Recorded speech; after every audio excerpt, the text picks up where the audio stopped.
Prophets എന്ന് പറയുന്ന പുസ്തകത്തിലുള്ള ചെറിയ ഒരു വായനയെ തുടർന്നുള്ള ഒരു പ്രാർത്ഥന. ജോലിയെ കുറിച്ചാണ് ഖലീൽ ജിബ്രാൻ അദ്ദേഹത്തിന്റെ പുസ്തകത്തിൽ പറയുന്നത്.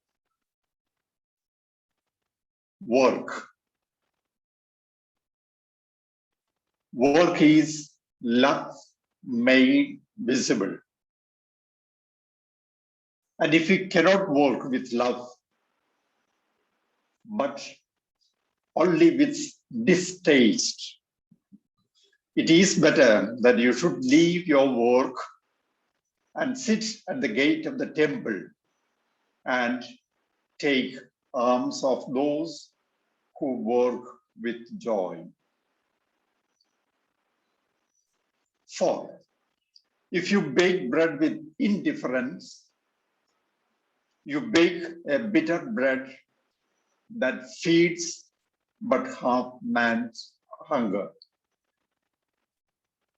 And if you grudge the crushing of the grapes, your grudge distills a poison in the wine. And if you sing, though as angels, and love not the singing, you muffle man's ears to the voices of the day and the voices of the night.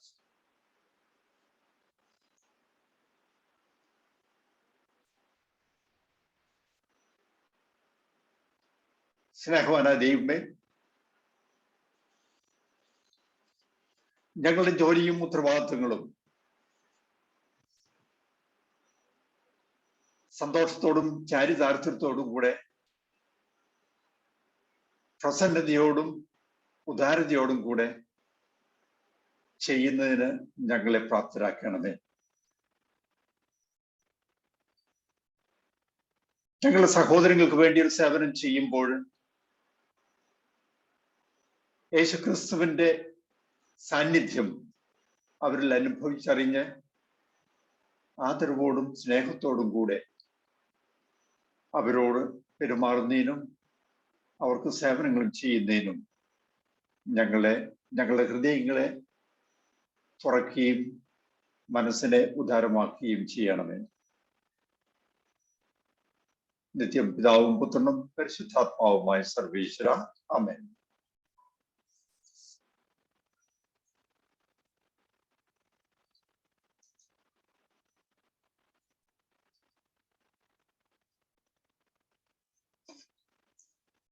നമ്മുടെ ധ്യാന പ്രസംഗങ്ങളുടെയും ശൈലി, രീതി, രാവിലത്തേത് താത്വികമായിട്ടുള്ള ഒരു വിശകലനം അവതരണമായിരിക്കും.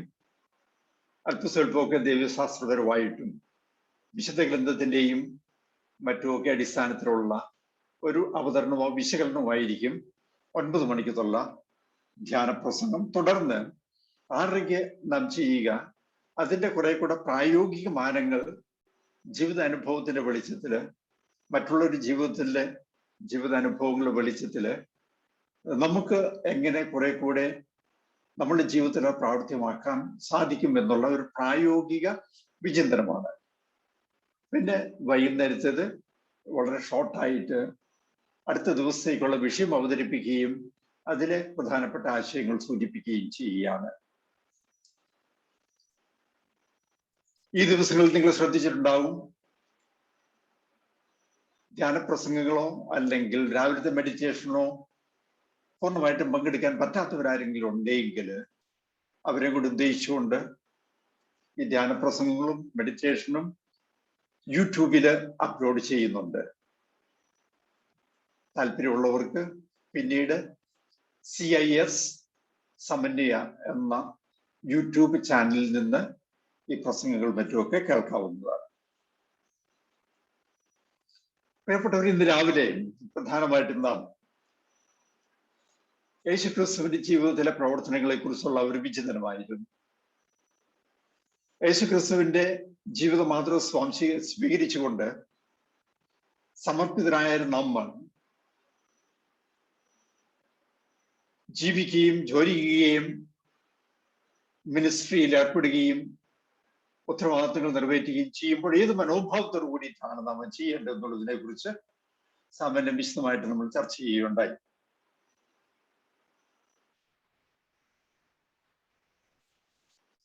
ജോലിയിലും ഉത്തരവാദിത്തങ്ങളും നിറവേറ്റുന്ന സാഹചര്യത്തിൽ നമ്മുടെ അടിസ്ഥാനപരമായിട്ടുള്ള സമീപന രീതി humility of heart and openness of mind എന്നുള്ളതായിരിക്കണം.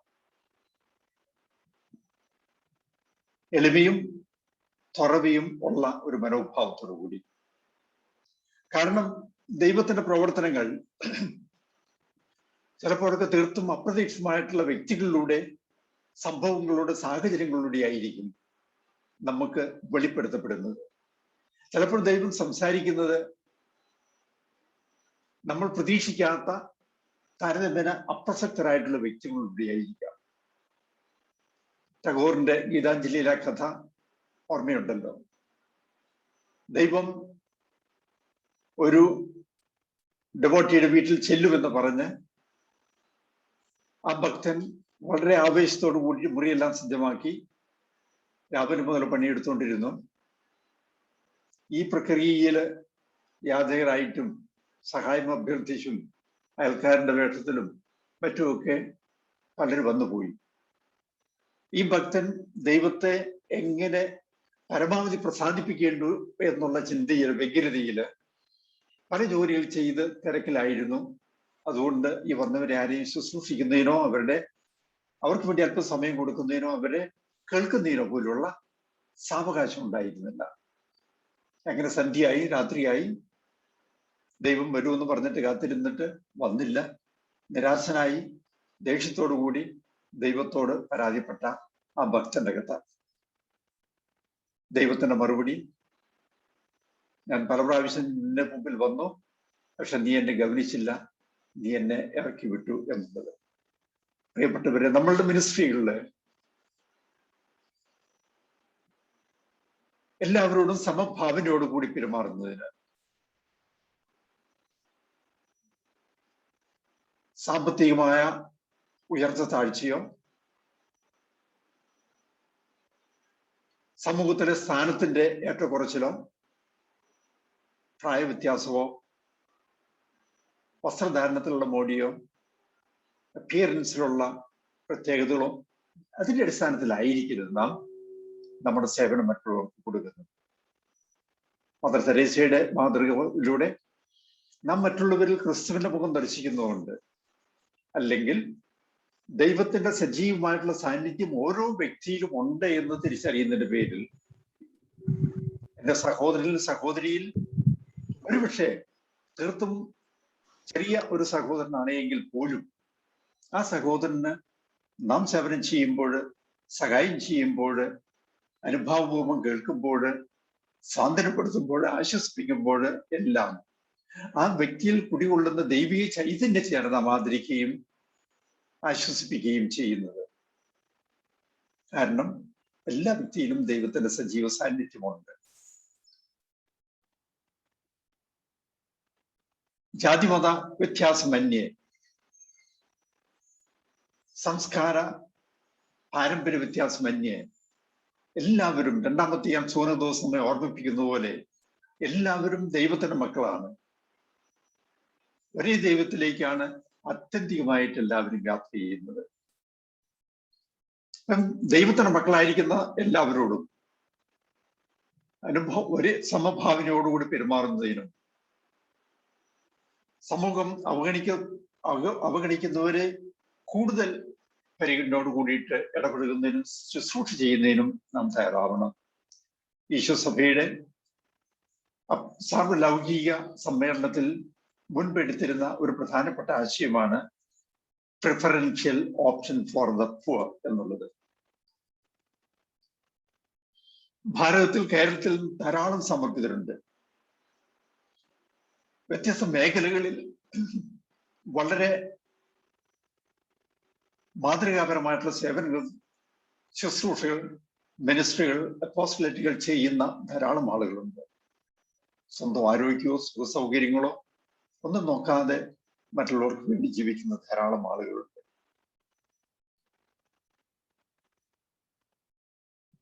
John Paul മാർപ്പാപ്പ സ്ത്രീകളെ കുറിച്ച്, സ്ത്രീ വിമോചനത്തെ കുറിച്ച് ബെയ്ജിങ്ങിലെ കോൺഫറൻസിൽ സംസാരിച്ചപ്പോൾ പറഞ്ഞത് ഒപ്രസ്ഡ് ആൻഡ് റെലഗേറ്റഡ് എന്നാണ്. അടിച്ചമർത്തപ്പെടുകയും ചൂഷണ വിധേയമാക്കപ്പെടുകയും ചെയ്യുന്ന ഒരു സമൂഹം എന്നുള്ളത്. Relegated to the margins of the society, and such a situation will lead to impoverishment of humanity. മനുഷ്യത്വത്തിന്റെ അപചയത്തിലേക്ക് നയിക്കും എന്ന് മാർപ്പാപ്പ നമ്മെ ഓർമ്മിപ്പിക്കുന്നുണ്ട്.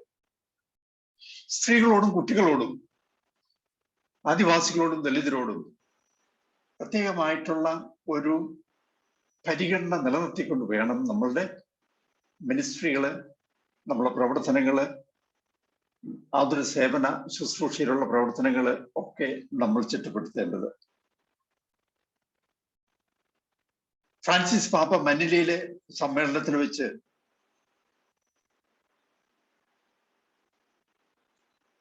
സമർപ്പിതരുടെ, പ്രത്യേകിച്ച് സന്യാസിനികളുടെ സേവനത്തെ കുറിച്ച് സംസാരിച്ച അവസരത്തിൽ ഇപ്രകാരം പറയുകയുണ്ടായി: We men don't allow room for women,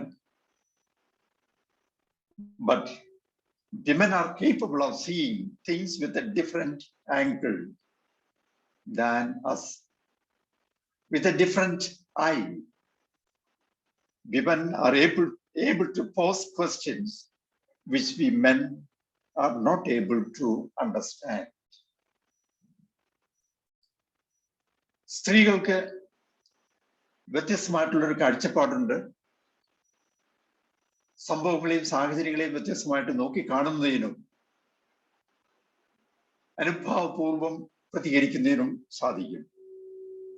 ചിലപ്പോഴൊക്കെ സമൂഹത്തില്, സഭയില് അധികാര സ്ഥാനങ്ങളിലിരിക്കുന്ന പുരുഷന്മാർക്ക് അത്ര തന്നെ തിരിച്ചറിയുവാനോ മനസ്സിലാക്കുവാനോ സാധിച്ചില്ല എന്നും വരും.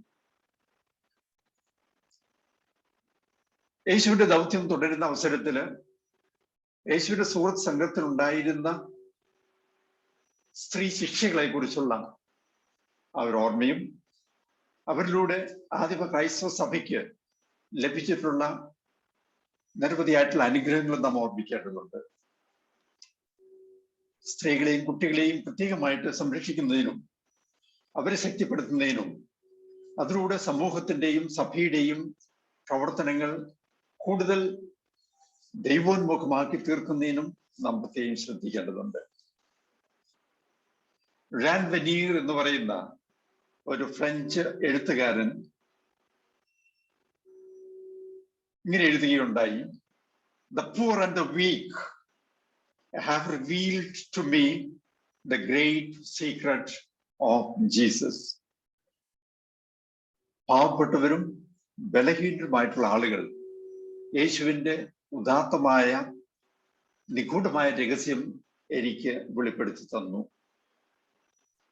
നിങ്ങൾക്ക് അവസരം കിട്ടുമ്പോൾ you must walk down the ladder to meet and walk with the people who are broken in pain.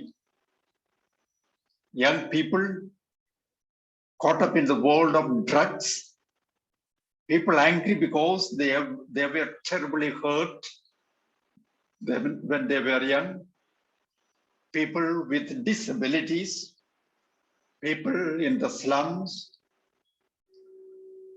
people who are oppressed, lonely and in pain.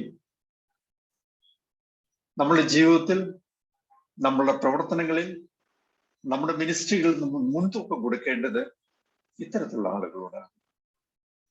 അവരുടെ ക്ഷേമത്തിനും ഉന്നമനത്തിനും വേണ്ടിയാണ് യേശുവിന്റെ മാതൃകയായിരുന്നു വിശുദ്ധരുടെ പലരുടെയും ഫ്രാൻസിസ് പാപ്പയുടെ ഊന്നലും.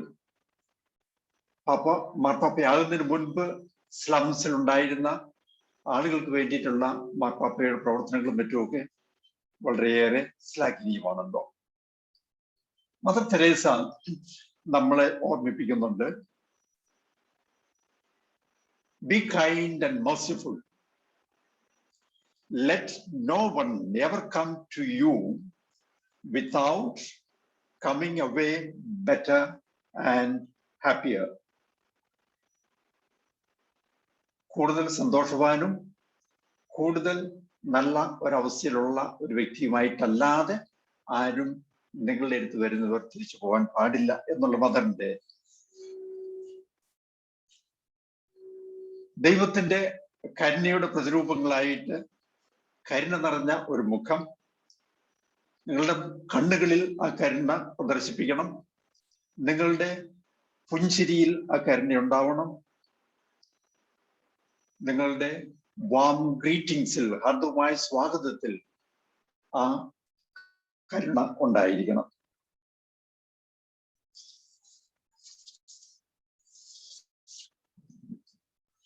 നാം ജീവിക്കുന്ന ഈ ലോകം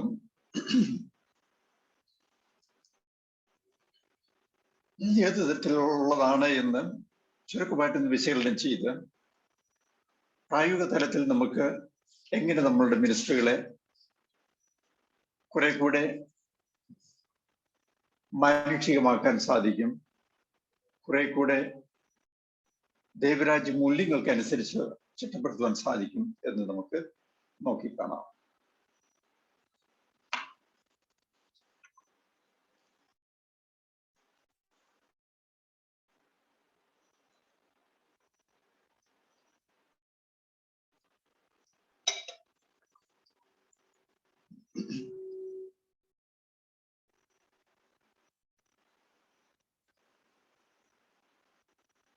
പ്രിയപ്പെട്ടവർ, നാം ജീവിക്കുന്ന ലോകം ക്രൂരതയും തിന്മയും നിറഞ്ഞതാണ്,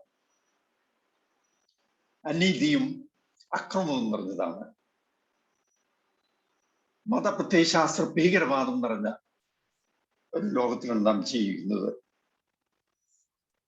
മനുഷ്യരെയും പ്രകൃതിയെയും പ്രകൃതി സമ്പത്തിനെയും ജീവജാലങ്ങളെയും എല്ലാം അമിതമായി ചൂഷണം ചെയ്യുന്ന ഒരു കാലഘട്ടത്തിലാണ് നാം ജീവിക്കുന്നത്. ഭീകരതയും ഭീകരവാദവും അനുദിനം ശക്തിപ്പെട്ടുകൊണ്ടിരിക്കുന്ന ഒരു കാലഘട്ടത്തിൽ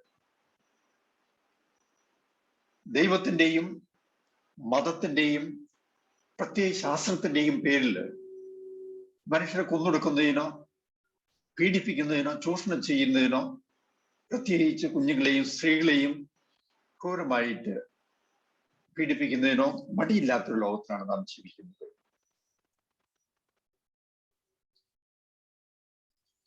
ദലിതർ, ആദിവാസികൾ, സമൂഹത്തിന്റെ താഴെക്കടിയിലുള്ളവർ പലതരത്തിലുള്ള ചൂഷണങ്ങൾക്ക് വിധേയമാകുന്ന ഒരു കാലഘട്ടത്തിൽ നാം ജീവിക്കുന്നു. സ്വന്തം രാജ്യത്ത് നിന്ന്, സ്വന്തം ഗ്രാമങ്ങളിൽ നിന്ന്, വാസ സ്ഥലങ്ങളിൽ നിന്ന് അനീതിപരമായി കുടിയിറക്കപ്പെടുന്ന ധാരാളം ആളുകൾ ഇന്ന് ലോകത്തിൽ എല്ലാ രാജ്യങ്ങളിലും എല്ലാ ഭാഗങ്ങളിലുമുണ്ട്. തൊഴിൽ തേടി രാജ്യങ്ങളിൽ നിന്ന് രാജ്യങ്ങളിലേക്ക് പലായനം ചെയ്യുന്ന ആളുകൾ വർദ്ധിച്ചുകൊണ്ടിരിക്കുന്ന ഒരു സാഹചര്യത്തിലാണ് നാം ജീവിക്കുന്നത്. ജാതിയുടെയും മതത്തിന്റെയും വർണ്ണത്തിന്റെയും കളറ്, ഭാഷയുടെയും പ്രദേശത്തിന്റെയും ഒക്കെ അടിസ്ഥാനത്തിൽ ചൂഷണത്തിനും പീഡനത്തിനും ഡിസ്ക്രിമിനേഷനും വിധേയമാക്കപ്പെടുന്ന ആളുകൾ വർദ്ധിച്ചുകൊണ്ടിരുന്ന ഒരു സാഹചര്യത്തിലാണ് നാം ജീവിക്കുന്നത്. പ്രകൃതിയെ ഉന്മൂലനം നാശം ചെയ്യുന്ന മനുഷ്യ സമുദായത്തെ തന്നെ നശിപ്പിക്കുന്നതിന് ശക്തിയുള്ള മാരക പ്രഹരശേഷിയുള്ള ആയുധങ്ങൾ മത്സരബുദ്ധിയോടുകൂടി നിർമ്മിച്ചുകൊണ്ടിരിക്കുന്ന ഒരു സാഹചര്യത്തിലാണ് നാം ജീവിക്കുന്നത്. കടുത്ത മത്സരവും അധാർമികത നിറഞ്ഞ രീതികളും മറ്റുമൊക്കെ പ്രയോഗിക്കുന്നതിന് ബഹുരാഷ്ട്ര കുത്തക കമ്പനികൾക്ക് യാതൊരു മടിയില്ലാത്ത ഒരു കാലഘട്ടത്തിലാണ് നാം ജീവിക്കുന്നത്.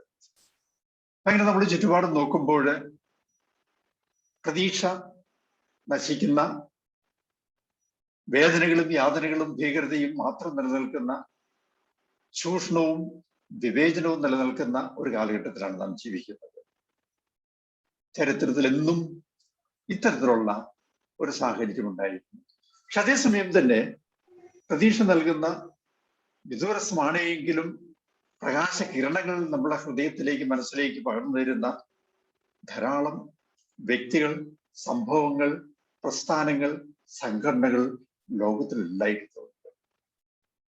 കേരളത്തിൽ തന്നെ കഴിഞ്ഞ ഏതാനും വർഷങ്ങളായിട്ട് ദുരന്തങ്ങളും വെള്ളപ്പൊക്കവും മഹാമാരിയും നിപ്പ, ഇപ്പോൾ കൊറോണ, ഇങ്ങനെയുള്ള ദുരന്തങ്ങളൊക്കെ സംഭവിക്കുന്ന അവസരത്തിൽ നന്മയുടെയും സ്നേഹത്തിന്റെയും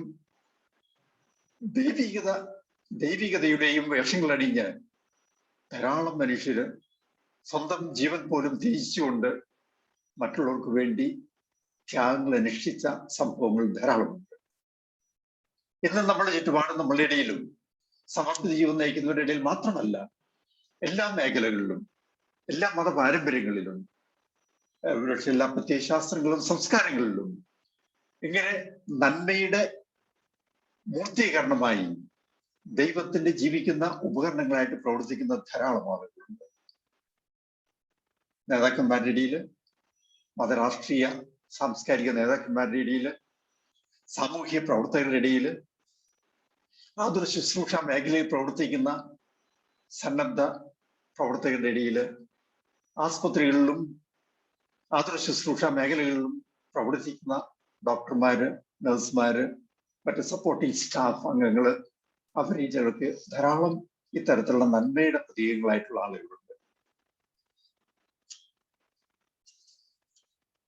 സാമൂഹ്യ സേവന മേഖലയിൽ പ്രവർത്തിക്കുന്ന ധാരാളം ആളുകളുണ്ട്. അങ്ങനെ ഒരു വശത്ത് തിന്മയുടെയും ചൂഷണത്തിന്റെയും ക്രൂരതയുടെയും ഭീകരതയുടെയും ശക്തി പ്രാപിക്കുന്ന അതേ തലത്തിൽ തന്നെ നന്മയുടെയും കരുണയുടെയും സ്നേഹത്തിൻ്റെതും ആയ മാതൃകകളും നമ്മളുടെ സമൂഹത്തിൽ ധാരാളമുണ്ട്.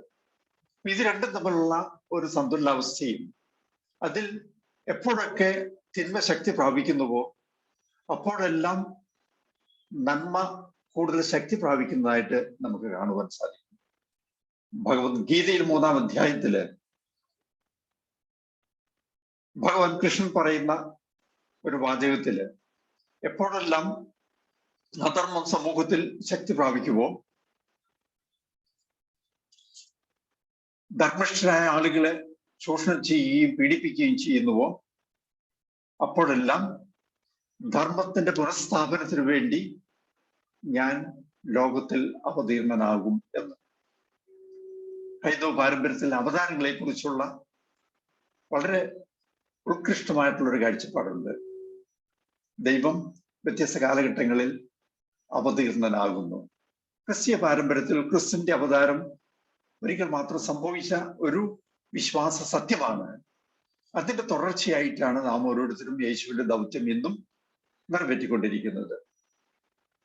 അതേസമയം തന്നെ യേശു ശിഷ്യരായിട്ടുള്ള നമുക്ക് ഓരോരുത്തർക്കും യേശുവിനെ നാം ജീവിക്കുന്ന സാഹചര്യത്തിൽ പുനരവതരിപ്പിക്കുവാനുള്ള ഉത്തരവാദിത്വമുണ്ട്. അത് നമ്മളുടെ ജീവിതത്തിലൂടെ, പ്രവർത്തനങ്ങളിലൂടെ, സേവന മനോഭാവത്തിലൂടെ, കരുണയുടെയും സ്നേഹത്തിന്റെയും ക്ഷമയുടേതുമായിട്ടുള്ള മനോഭാവത്തിലൂടെയാണ്. അപ്പം ദൈവത്തിന്റെ അവതാരം ഇന്നും ലോകത്തിൽ നടക്കുന്നു. നന്മയുടെ രൂപങ്ങളായിട്ട്, ക്ഷമയുടെയും സ്നേഹത്തിന്റെയും കരുണയുടെയും രൂപങ്ങളായിട്ട്, സാന്ത്വനത്തിന്റെയും ആശ്വാസത്തിന്റെയും രൂപങ്ങളായിട്ട്. നെൽസൺ മണ്ടേലയുടെ ജീവിതത്തിൽ നടന്ന ഒരു സംഭവത്തെ കുറിച്ച് സൂചിപ്പിക്കട്ടെ.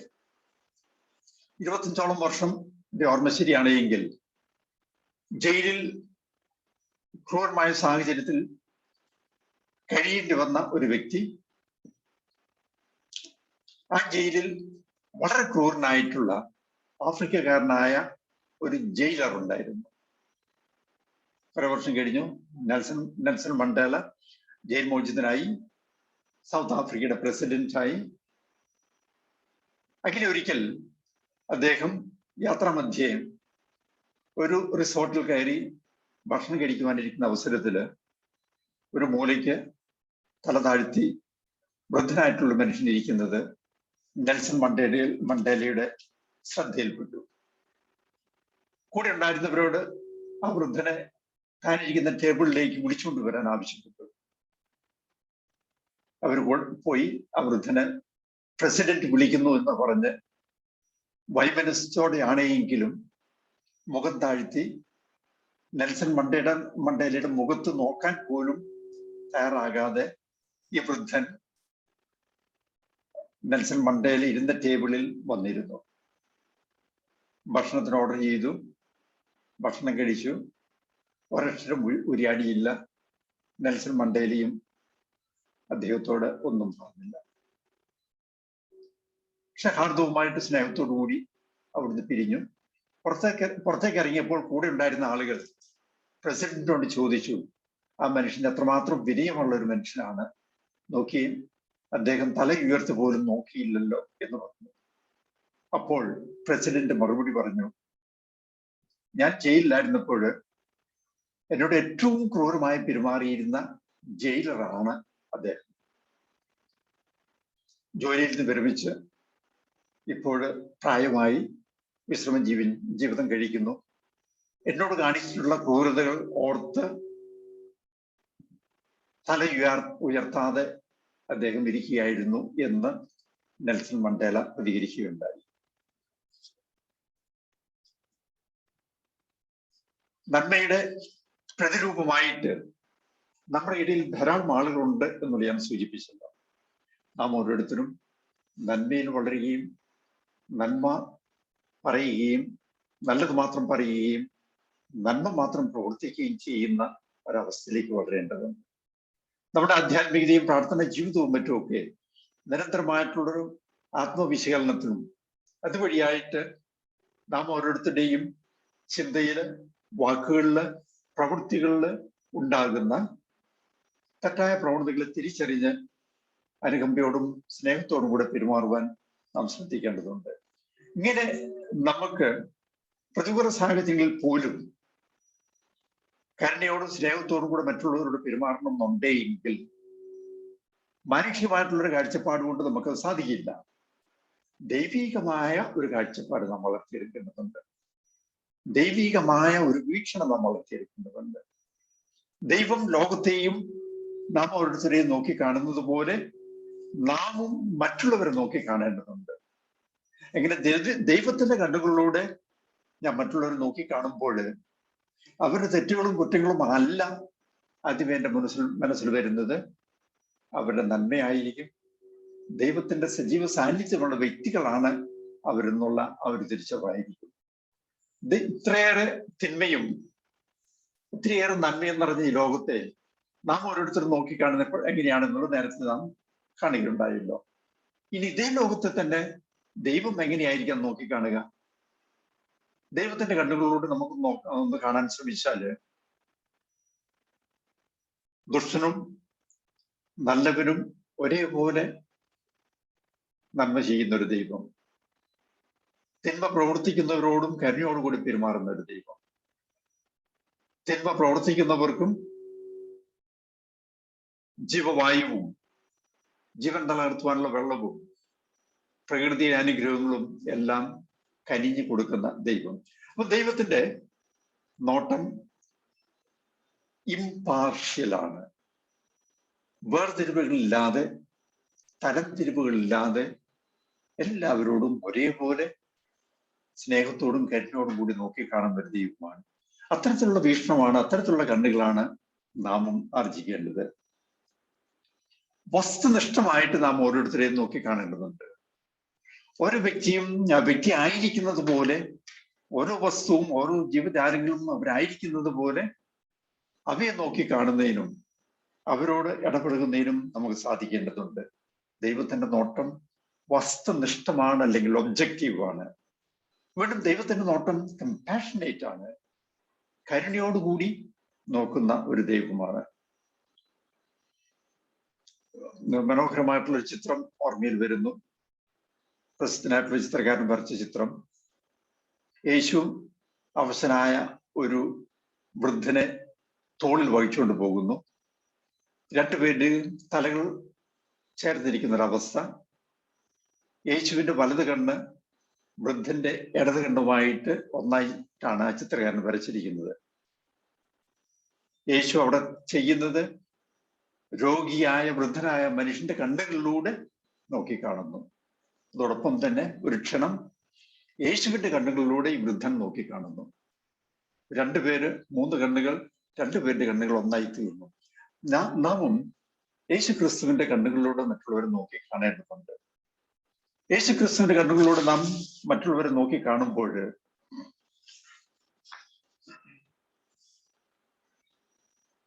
വിശുദ്ധ ഗ്രന്ഥത്തിലെ ചില ഉദാഹരണങ്ങൾ നമുക്കൊരു പ്രചോദനമാവട്ടെ. യഹൂദ പ്രമാണിമാരും ഫരിസേയരും ഒരു സ്ത്രീയെ കുറ്റം ആരോപിച്ച് യേശുവിന്റെ മുൻപിൽ കൊണ്ടുവന്നു. സ്ത്രീയെ കുറ്റം വിധിക്കുക എന്നുള്ളതിനേക്കാൾ കൂടുതലായിട്ട് യേശുവിനെ ഉത്തരം മുട്ടിക്കുക അല്ലെങ്കിൽ യേശുവിനെ കൊടുക്കുക എന്നുള്ളതായിരുന്നു അവരുടെ ഉദ്ദേശം. യഹൂദ പ്രമാണിമാർക്കും ഫരീസന്മാർക്കും നിയമജ്ഞന്മാർക്കും ആ സ്ത്രീ തെറ്റ് ചെയ്ത ഒരു വ്യക്തിയാണ്, കല്ലെറിഞ്ഞ് കൊല്ലാൻ വിധിക്കപ്പെട്ടതാണ് മോശയുടെ നിയമം അനുസരിച്ച്. അവിടെ യാതൊരു പരിഗണനയുമില്ല. യേശുവിന്റെ കാഴ്ചപ്പാട് എന്തായിരുന്നു? കരുണയുടെയും ക്ഷമയുടെയും സ്നേഹത്തിൻ്റെതുമായിട്ടുള്ളൊരു കാഴ്ചപ്പാടായിരുന്നു. ഈ രണ്ട് കാഴ്ചപ്പാടുകൾ തമ്മിലുള്ള വ്യത്യാസം. വീണ്ടും സഖേവൂസിന്റെ ഭവനത്തിൽ പോയ യേശുവിന്റെ കാഴ്ചപ്പാട്, യഹൂദ പ്രമാണിമാരുടെ കാഴ്ചപ്പാട് അനുസരിച്ച് ചുങ്കക്കാരനാണ്, സ്വത്ത് അനധികൃതമായി സമ്പാദിക്കുന്ന ഒരു മനുഷ്യനാണ്, മറ്റുള്ളവരിൽ നിന്ന് പിടിച്ചു പറിക്കുന്ന ഒരു മനുഷ്യനാണ്, അവഗണിക്കപ്പെട്ട ഒരു വ്യക്തിയാണ്. യേശുവിന്റെ കാഴ്ചപ്പാട് വ്യത്യസ്തമായിരുന്നു. ആദിവാസികളോടും ദളിതരോടും മറ്റുമൊക്കെ നാം സ്വീകരിക്കുന്ന മനോഭാവം, നമ്മുടെ കാഴ്ചപ്പാട് എന്താണ്? ചുങ്കക്കാരും പാപികളും യേശുവിന്റെ അടുത്ത് വന്നത് ഏത് മനോഭാവത്തോടെയാണ്?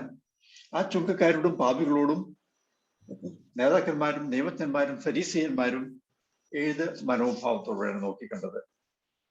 കുഷ്ഠരോഗികളോടും പിശാച് ബാധിതരോടും യേശുവിനുണ്ടായിരുന്ന മനോഭാവം എന്തായിരുന്നു? അന്ന് സമൂഹത്തിൽ നിലനിന്നിരുന്ന മനോഭാവം എന്തായിരുന്നു? ആട്ടിടയന്മാരോട്, കൃഷിക്കാരോട്, അവഗണിക്കപ്പെട്ടവരോട് യേശുവിനുണ്ടായിരുന്ന മനോഭാവവും സമൂഹത്തിനുണ്ടായിരുന്ന മനോഭാവവും സമൂഹ പ്രമാണിമാർക്കുണ്ടായിരുന്ന മനോഭാവവും വ്യത്യസ്തമായിരുന്നു.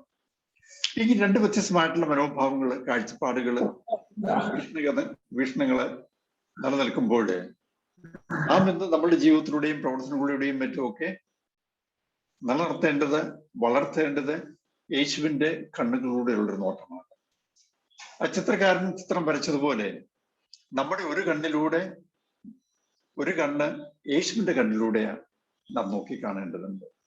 നമ്മുടെ ഒരു കണ്ണ് യേശുവിന്റെ കണ്ണുമായിട്ട് താതാത്മ്യം പ്രാപിക്കുകയും ആ കണ്ണിലൂടെ നാം നോക്കിക്കാണുകയും ചെയ്യേണ്ടതുണ്ട്. അപ്പൊ മാനുഷികമായിട്ടുള്ള കണ്ണുകളോട് മാത്രമല്ല നാം കാണേണ്ടത് ദൈവികമായിട്ടുള്ള കണ്ണുകളിലൂടെയും കൂടെ നാം നോക്കിക്കാണേണ്ടതുണ്ട്. ഇത് മറ്റുള്ളവർ നോക്കിക്കാണുന്നത് മാത്രമല്ല, നാം ഓരോരുത്തരെയും ഈ ദൈവികമായിട്ടുള്ള കാഴ്ചപ്പാടിലൂടെ, ദൈവികമായിട്ടുള്ള കണ്ണുകളിലൂടെ നാം നോക്കിക്കാണേണ്ടതുണ്ട്. ഞാൻ ആരാണെന്നുള്ള ചിന്തയിൽ എൻ്റെ ശക്തികളും ബലഹീനതകളും ഏതാണെന്ന് നോക്കുമ്പോൾ എത്ര ആത്മാർത്ഥമായിട്ട് ഞാൻ ദൈവത്തിന്റെ മനസ്സ് വിവേചിച്ചറിയും അതെന്റെ ജീവിതത്തിൽ പ്രാവർത്തികമാക്കുകയും ചെയ്യുന്നു എന്നുള്ളത് നോക്കുമ്പോൾ ഒക്കെ ദൈവം എന്നെ എങ്ങനെ നോക്കിക്കാണുന്നുവോ ആ ഒരു മനോഭാവത്തോട് കൂടിയിട്ട് എന്നെ തന്നെ നോക്കിക്കാണുന്നു. മറ്റുള്ളവര്, ജീവജാലങ്ങളെ, വസ്തുക്കളെ, സംഭവങ്ങളെ, സാഹചര്യങ്ങളെ ദൈവം എങ്ങനെ നോക്കിക്കാണുന്നുവോ അതുപോലെ ഞാൻ നോക്കിക്കാണുന്നു. അതുപോലെ തന്നെ ദൈവം എന്നെ നോക്കിക്കാണുന്ന പോലെ ഞാൻ എന്നെയും നോക്കിക്കാണേണ്ടതുണ്ട്.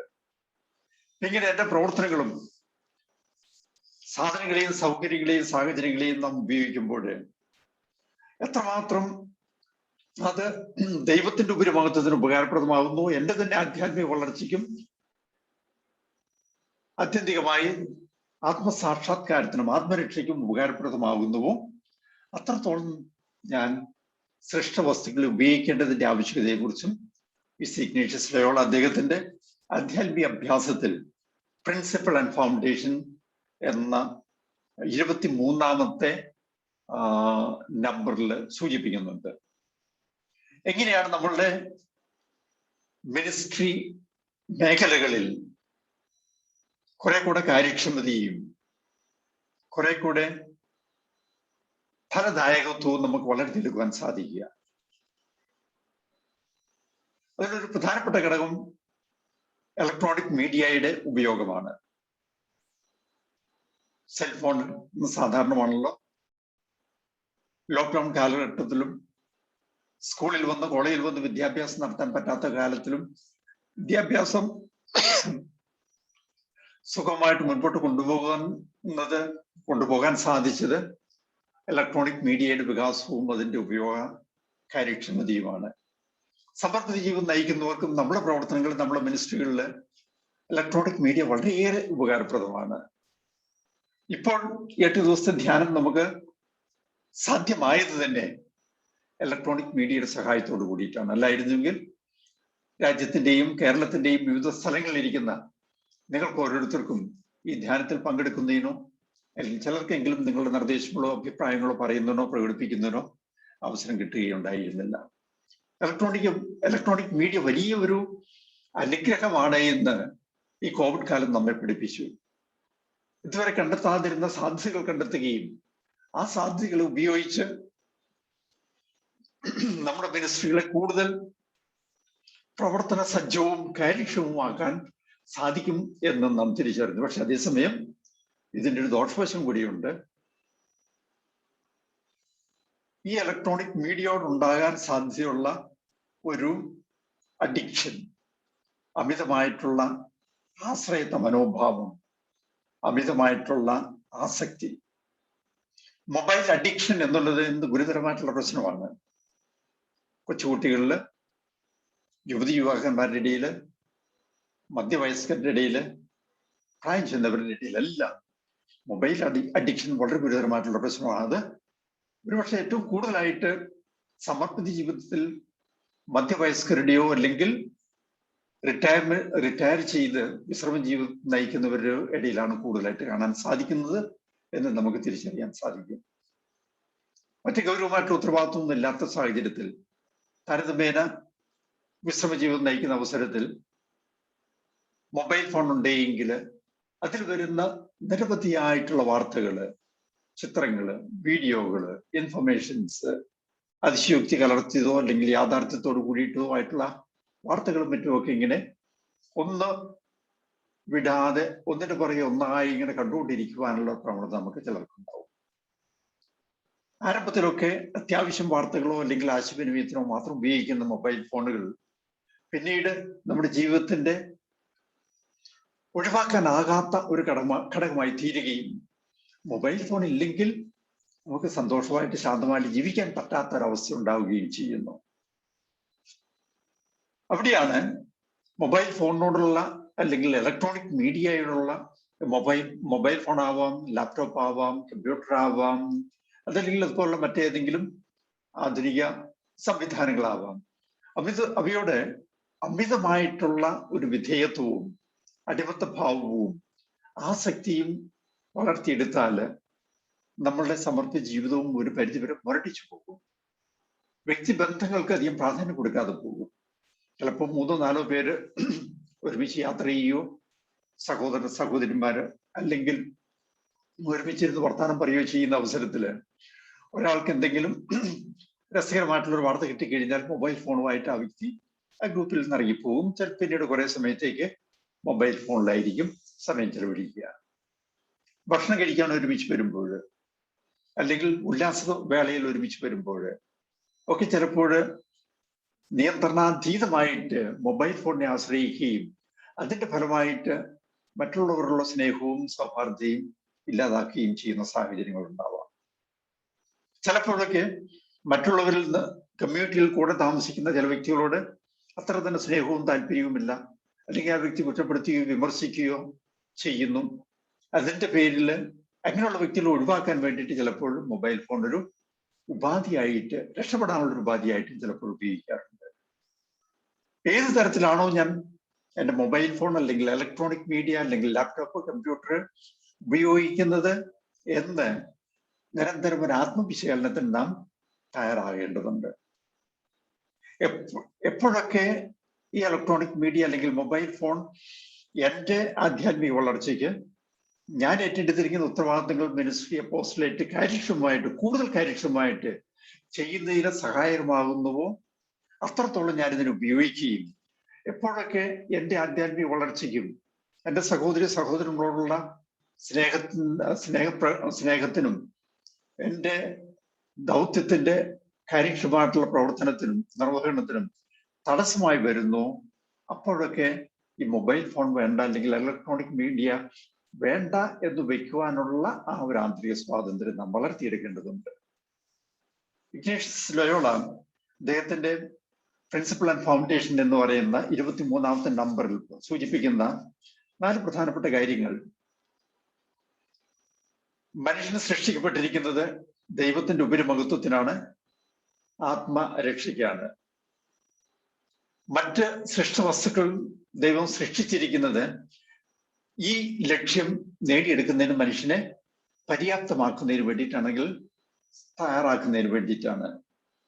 പക്ഷേ ശ്രദ്ധിക്കേണ്ട ഒരു കാര്യം, എത്രത്തോളം സൃഷ്ടവസ്തുക്കൾ എൻ്റെ ആധ്യാത്മിക വളർച്ചയ്ക്കും ദൈവത്തിന്റെ ഉപരിമഹത്വത്തിനും ഉപകാരപ്രദമായ ഘടകങ്ങളാകുന്നുവോ അത്രത്തോളം സൃഷ്ടവസ്തുക്കളെ ഞാൻ ഉപയോഗിക്കുകയും എപ്പോഴൊക്കെ ഇത് എൻ്റെ ആത്മവളർച്ചയ്ക്ക് തടസ്സമാകുന്നുവോ അപ്പോഴൊക്കെ അവയിൽ നിന്ന് ഞാൻ മോചനം നേടുകയും ചെയ്യുമ്പോൾ ആന്തരികമായിട്ടുള്ള മോചനത്തിന് വശമുണ്ട്. അത് ഇലക്ട്രോണിക് മീഡിയയുടെ മാത്രമല്ല, എല്ലാ ജീവജാലങ്ങളോടും, നമ്മുടെ പ്രിയപ്പെട്ടവരോട്, നമ്മുടെ സുഹൃത്തുക്കളോട്, നമ്മുടെ തന്നെ കമ്മ്യൂണിറ്റിയിൽ ചിലരോട് പ്രത്യേകമായിട്ടുള്ള ഒരു താല്പര്യവും സൗഹൃദവും ഉണ്ടെങ്കിൽ, അല്ലെങ്കിൽ ചില ജീവികളോട് പ്രത്യേകമായിട്ടുള്ള സ്നേഹവും സൗഹാർദ്ദതയും ഉണ്ടെങ്കിൽ, അതല്ലെങ്കിൽ ചില വസ്തുക്കളോട്, ചില സ്ഥലങ്ങളോട്, ചില ഭക്ഷണ പദാർത്ഥങ്ങളോട് അമിതമായിട്ടുള്ള താല്പര്യവും ശ്രദ്ധയും ഉണ്ടെങ്കിൽ അവയിൽ നിന്നൊക്കെ മോചനം നേടുവാനുള്ള ആ ഒരു സ്വാതന്ത്ര്യം നമ്മുടെ പ്രാർത്ഥനാ ജീവിതത്തിലൂടെ നാം വളർത്തിയെടുക്കേണ്ടതുണ്ട്. അമിതമായിട്ടുള്ള വിധേയത്വം, അടിമത്ത മനോഭാവം, അത് വ്യക്തികളോടായിരുന്നാലും വസ്തുക്കളോടായിരുന്നാലും സാധനങ്ങളോടായിരുന്നാലും ഇലക്ട്രോണിക് മീഡിയകളായിരുന്നാലും മൊബൈൽ ഫോണിനോടായിരുന്നാലും അത് നമ്മളെ ആധ്യാത്മികമായിട്ട് വളർത്താൻ സഹായിക്കുകയല്ല ചെയ്യുന്നത്, മുരടിപ്പിക്കുകയാണ് ചെയ്യുന്നത്. ഇത് നിരന്തരം ആത്മവിശകലനത്തിലൂടെ മനസ്സിലാക്കി എത്രത്തോളം ഓരോന്നും നമുക്ക് നമ്മുടെ മിനിസ്ട്രിക്ക് ഉപകാരപ്രദമായ രീതിയിൽ ഉപയോഗിക്കുവാൻ സാധിക്കുന്നുവോ, ആധ്യാത്മിക വളർച്ചയ്ക്ക് ഉപകാരപ്രദമായ രീതിയിൽ ഉപയോഗിക്കാൻ സാധിക്കുന്നുവോ അത്രത്തോളം ഉപയോഗിക്കുക. കാരണം ഇവയെല്ലാം ഒരു അനുഗ്രഹമാണ്. ഇലക്ട്രോണിക് മീഡിയയുടെ യുഗത്തിൽ ജീവിക്കുന്ന നമ്മെ സംബന്ധിച്ചിടത്തോളം അത് ഏറ്റവും നല്ല രീതിയിൽ ഉപയോഗിക്കുന്നതിനും അതിലൂടെ മറ്റുള്ളവർക്ക് കൂടുതൽ നന്മ ചെയ്യുന്നതിനും നാം ബോധപൂർവം പരിശ്രമിക്കേണ്ടതുണ്ട്. ആസക്തികളെ കുറിച്ച് കഴിഞ്ഞ ദിവസം ഞാൻ സൂചിപ്പിക്കുകയുണ്ടായല്ലോ. ആസക്തികൾ എന്തായിരുന്നാലും അമിതമായിട്ടുള്ള ആസക്തികളാവുമ്പോൾ അത് ആത്മാവിന്റെ മുരടിപ്പിനും മനസ്സിന്റെ സങ്കുചിത ഭാവത്തിനും മറ്റുള്ളവരോട് കരുണയും സ്നേഹവും ഇല്ലാത്ത ഒരവസ്ഥയിലേക്ക് വളരുന്നതിനും മാത്രമേ നമ്മെ സഹായിക്കുകയുള്ളൂ. മൊബൈൽ ഫോണിൽ നിരന്തര സമയം ചെലവഴിക്കുന്ന കൊച്ചുകുട്ടികൾ നിങ്ങൾ ശ്രദ്ധിച്ചിട്ടുണ്ടാവും. നമ്മുടെയൊക്കെ വീടുകളിൽ പോകുമ്പോൾ നമ്മുടെ പ്രിയപ്പെട്ടവരുടെ ആരെയെങ്കിലും കൊച്ചുകുട്ടികൾ ഉണ്ടാവും വീട്ടില്. അപ്പൊ കുട്ടികൾക്കും മൊബൈൽ ഫോണില്ലാതെ ജീവിക്കാൻ പറ്റിയല്ലോ. അവർക്കുള്ള രസകരമായിട്ടുള്ള കളികൾ ധാരാളമുണ്ട്.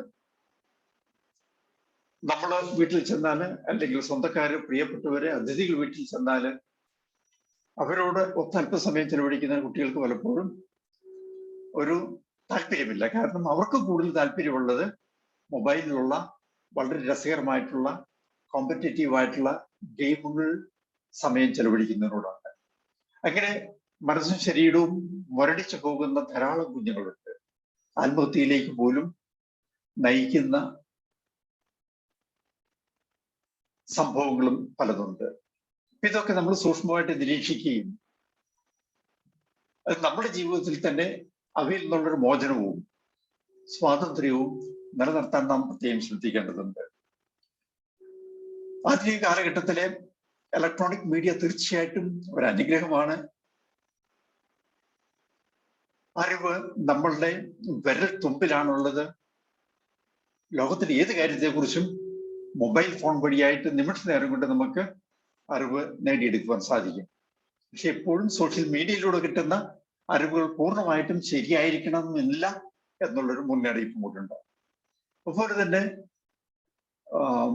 അവിശ്വസനീയമായ രീതിയിലുള്ള ഇൻഫർമേഷൻ, വിവരണങ്ങൾ, ഡേറ്റ നമുക്ക് ചുരുങ്ങിയ സമയം കൊണ്ട് തന്നെ സമ്പാദിക്കുവാൻ സാധിക്കും മൊബൈൽ ഫോണിന്റെ ഉപയോഗം വഴിയായിട്ട്.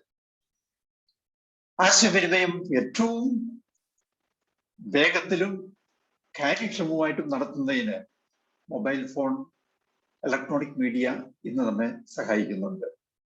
എന്റെയൊക്കെ പ്രായം അല്ലെങ്കിൽ എന്നെക്കാളും പ്രായമുള്ള ആളുകൾക്കറിയാം, അടിയന്തരമായിട്ടുള്ള സാഹചര്യത്തിൽ പ്രിയപ്പെട്ടവരുടെ ആരെങ്കിലും മരണമോ അല്ലെങ്കിൽ ഗുരുതരമായിട്ടുള്ള അസുഖമോ അകലെയുള്ള ആരോടെങ്കിലും അറിയിക്കണമെന്നുണ്ടെങ്കിൽ വീട്ടിൽ നിന്ന് കുറെ അകലെയുള്ള ഒരു ടെലിഫോൺ ബൂത്തിൽ, ചിലപ്പോൾ 8-10 കിലോമീറ്റർ അകലെയായിരിക്കും, ടെലിഫോൺ ബൂത്തിൽ പോകണം, അവിടെ ട്രങ്ക് കോൾ ബുക്ക് ചെയ്യണം, എന്നിട്ട് അവിടെ കാത്തിരിക്കണം. ചിലപ്പോൾ 1-2 മണിക്കൂർ കഴിയുമ്പോഴായിരിക്കും കണക്ഷൻ കിട്ടുക. എന്നിട്ട് വീണ്ടും അറിയിക്കണം. പക്ഷെ കണക്ഷൻ കിട്ടിയാലും ചിലപ്പോൾ പരസ്പരം സംസാരിക്കാൻ സാധിക്കാത്ത സാഹചര്യങ്ങൾ. അങ്ങനെയൊക്കെ ഒരു സാഹചര്യത്തിൽ നിന്ന് ചുരുങ്ങിയ ഒരു കാലഘട്ടത്തിനുള്ളിൽ വന്നിരിക്കുന്ന മാറ്റങ്ങൾ അത്ഭുതാവഹമാണ്. മനുഷ്യവർഗത്തിന്റെ മനുഷ്യ സമൂഹത്തിന്റെ പുരോഗതിക്കും വളർച്ചയ്ക്കും കാര്യക്ഷമതയ്ക്കും ഇത് വലിയ ഒരു അനുഗ്രഹവുമാണ്. പക്ഷെ ഇത് നാം അംഗീകരിക്കുന്ന അതേ അവസരത്തിൽ തന്നെ അവയെ ഉപയോഗിക്കേണ്ടതിന്റെ വിവേചനം നമ്മുടെ ജീവിതത്തിൽ നിരന്തരം, പ്രത്യേകിച്ച് സമർപ്പിത ജീവിതം നയിക്കുന്നവരുടെ ജീവിതത്തിൽ ഉണ്ടായിരിക്കണം. അല്ലെങ്കിൽ മൊബൈൽ ഫോൺ അഡിക്ഷൻ പോലെയുള്ള, ഇലക്ട്രോണിക് മീഡിയ അഡിക്ഷൻ പോലെയുള്ള സംഭവത്തിലേക്ക് നമ്മെ നയിക്കുകയും ആധ്യാത്മികമായിട്ടും മാനുഷികമായിട്ടും മുരടിച്ച വ്യക്തികളായിട്ട് തീരുകയും ചെയ്യുന്നത് കാണാൻ സാധിക്കും. നമ്മുടെ തന്നെ കമ്മ്യൂണിറ്റികളിൽ അല്ലെങ്കിൽ ചിലപ്പോൾ സമൂഹങ്ങളിൽ ചിലപ്പോൾ നമുക്ക് കാണാം, ചില ആളുകൾ ഏറെ സമയം മൊബൈൽ ഫോണിൽ സമയം ചെലവഴിക്കുന്നത്.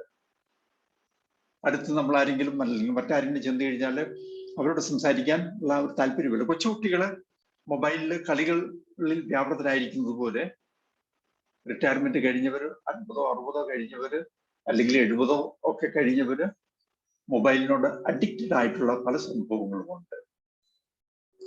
നാം ഉപയോഗിക്കുന്ന വസ്തുക്കൾ എന്തായിരുന്നാലും അത് നമ്മളുടെ ആധ്യാത്മിക വളർച്ചയ്ക്കും നമ്മളുടെ ദൗത്യ നിർവഹണത്തിനും സഹായകരമായ രീതിയിൽ ഉപയോഗിക്കുവാൻ നാം പ്രത്യേകം ശ്രദ്ധിക്കേണ്ടതുണ്ട്. വീണ്ടും നമുക്ക് പോയിന്റ്സിനായിട്ട് 9:25 ഒരുമിച്ച് വരാം. ഒരു ചെറിയ പ്രാർത്ഥനയോടുകൂടി നമുക്ക് അവസാനിപ്പിക്കാം.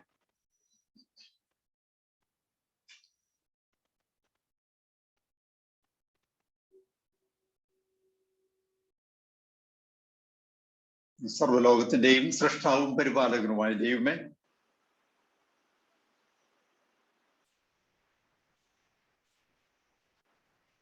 അങ്ങ് ഞങ്ങളെ പരിപാലിക്കുകയും ചെയ്യുന്നു. അങ്ങയുടെ മഹത്വത്തിനും പുകഴ്ചയ്ക്കും ഞങ്ങളുടെ തന്നെ ആത്മരക്ഷയ്ക്കും വേണ്ടി സൃഷ്ടവസ്തുക്കളോട് നിസ്സംഗത നിലനിർത്തുകയും അതേസമയം തന്നെ ആത്യന്തികമായ ലക്ഷ്യം നേടിയെടുക്കുന്നതിന് വിവേചന കഴിവ് ഉപയോഗിച്ച് സൃഷ്ടവസ്തുക്കളെ ഉപയോഗിക്കുന്നതിനും അവയിൽ നിന്നുള്ള മോചനം നേടുന്നതിനും ഞങ്ങളെ സഹായിക്കണമേ. ആധുനിക മാധ്യമങ്ങൾ ഉപയോഗിക്കുമ്പോഴും അവയ്ക്ക് അടിമകളാകാതെ കാര്യക്ഷമമായ രീതിയിൽ ഞങ്ങളുടെ മിനിസ്ട്രികളെ പുരോഗമിപ്പിക്കുന്നതിന് ഉള്ള ഉപാധികളായിട്ട് ഉപയോഗിക്കുവാൻ ഞങ്ങളെ ഓരോരുത്തരെയും സഹായിക്കണമേ. നിത്യം പിതാവും പുത്രനും പരിശുദ്ധാത്മാവുമായ സർവേശ്വര. ആമേൻ.